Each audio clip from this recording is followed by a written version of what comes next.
Video பார்க்குற உண்மையான உள்ளங்கள் எல்லாருக்கும் காலை வணக்கங்க. எல்லாரும் எப்படி இருக்கீங்க? எல்லாரும் நல்லா இருக்கீங்களா? எல்லாரும் நல்லா இருப்பீங்கன்னு சொல்லிட்டு நம்புகிறேன்.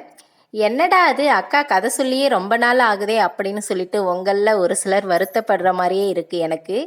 எங்கிட்ட ஒரு சிலர் கேட்குறாங்களே, அக்கா ஏன்க்கா கதை சொல்லலை, கதை சொல்லுங்க, நீங்கள் போடுற வீடியோவிலே கதை சொல்கிற வீடியோ தான் ரொம்பவே இன்ட்ரெஸ்டாக இருக்குது, கதை சொல்லுங்கக்கா அப்படின்னு சொல்லிட்டு எங்கிட்ட கேட்குறாங்க எனக்கு தெரிஞ்சவங்க.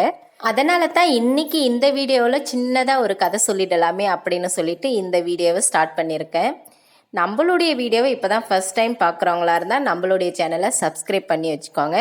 அதே மாதிரி வீடியோவை ஸ்கிப் பண்ணாமல் கதை கேளுங்க. வாங்க இப்போ கதை சொல்ல ஸ்டார்ட் பண்ணிடலாம். ஒரு ஊரில் ஒரு குருவி என்ன பண்ணுமா, டெய்லி போயிட்டு ஒரு மரத்து மேலே உட்காருமா. டெய்லி ஒரு மரத்து மேலேன்னா டெய்லி ஒரு மரத்து மேலே கிடையாது, ஒரே மரத்தில் டெய்லி போயிட்டு உட்காருமா. இந்த குருவி டெய்லி போயிட்டு அந்த மரத்து மேலே உட்கார்றதுனால அந்த மரம் நினச்சிச்சாமா, இந்த குருவிக்கு நம்ம மேலே பாசம் ரொம்பவே அதிகம், அதனால தான் டெய்லியுமே நம்ம மேலே உட்காருது, நம்மளை டெய்லி பார்க்குது அப்படின்னு சொல்லி அந்த மரம் நினச்சிச்சாமா.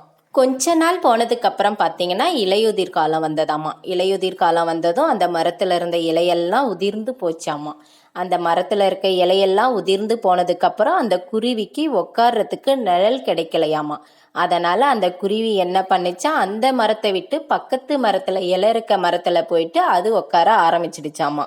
இப்போத்தான் அந்த மரம் யோசிச்சதாமா, ரொம்பவே வருத்தப்பட்டு, அந்த குருவி நம்ம மேலே இருக்க பாசத்தில் நம்மளை பார்க்க வரல டெய்லி, அதனுடைய சுயநலத்துக்காக அதில் நிழல் தேடி நம்மளை தேடி வந்திருக்கு, அதை தான் நம்ம தப்பாக புரிஞ்சிட்டோம் போல, நம்ம மேலே பாசம் வச்சு டெய்லி நம்மளை பார்க்க வருது அப்படின்னு சொல்லிட்டு நம்ம தான் தப்பாக புரிஞ்சிட்டோம். ஆனால் அது சுயநலமாக அதனுடைய தேவைக்காக மட்டும்தான் அது வந்திருக்கு போல அப்படின்னு சொல்லி இப்போ தான் யோசிச்சதாமா அந்த மரம்.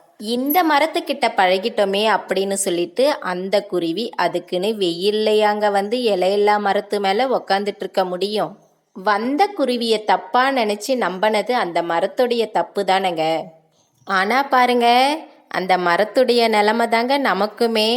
நம்ம கிட்ட டெய்லி ஒருத்தர் நல்லா பழகிறாங்கன்றதுக்கோசரம் நம்ம அவங்கள நம்பிடக்கூடாதுங்க. நம்ம நல்லா பசுமையாக இருக்கிற வரைக்கும் தாங்க நம்ம கிட்ட யாருமே நல்லா பழகுவாங்க. அந்த மரத்தில் இலை உதிர்ந்ததுக்கப்புறம் அந்த குருவி வேற மரத்தை தேடி போன மாதிரி நம்ம உதிர்வு கொஞ்சம் கம்மியானதுக்கப்புறம் பார்த்தீங்கன்னா நம்மளை விட்டு அப்பால விலகி போயிடுவாங்க. அதுக்காக நம்ம கூட பழகிறவங்க எல்லாரையும் நம்மளால் நம்பாமலும் இருக்க முடியாது.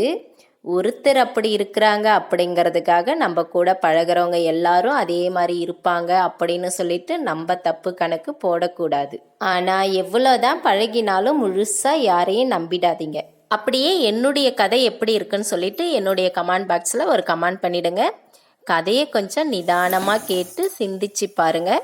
பிடிச்சிருந்தா ஒரு லைக்கை போட்டு ஒரு 4-5 ஷேரையும் பண்ணி விட்டுடுங்க.